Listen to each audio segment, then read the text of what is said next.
Bonjour et bienvenue sur Mon Financier. Nous sommes le jeudi 26 juin en une du Wall Street Journal, la révolution américaine des compagnies pétrolières qui peuvent maintenant exporter du pétrole. C'est interdit d'exporter du pétrole brut des États-Unis depuis les années 70. Mais il y a tellement de pétrole grâce au pétrole de schiste que finalement ils vont commencer à l'exporter. Ça c'est un tournant. Ce qu'on vit en Irak, ce qu'on vit en Syrie, tout ce qui se passe au Moyen-Orient vient du fait que les États-Unis se retirent du Moyen-Orient parce qu'ils n'ont plus besoin de pétrole.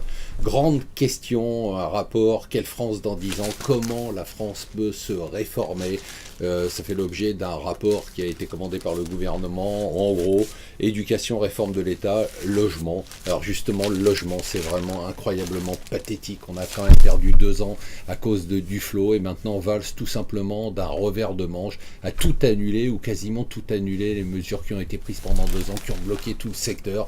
Alors bien sûr, c'est une bonne nouvelle qu'il ait tout annulé, mais on a perdu 2 ans pour des raisons purement politiques. Ça devient vraiment insupportable. Alors hier, la nouvelle du jour, c'était bien évidemment la croissance américaine qui était incroyablement basse, révisée à la baisse à moins 2,9%. Alors on sait qu'il y a eu la neige, on sait qu'il y a eu le mauvais temps, mais on ne s'attendait pas à une nouvelle aussi mauvaise.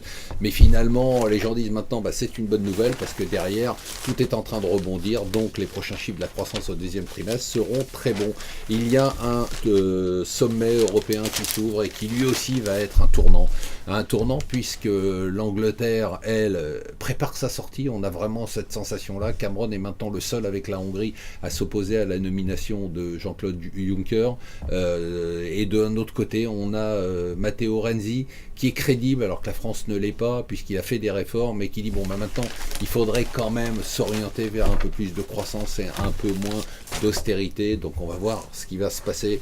Et enfin hier 0-0 mais c'est pas grave et donc maintenant on y va, on va se battre avec le Nigeria. Voilà, restez avec nous sur Mon Financier.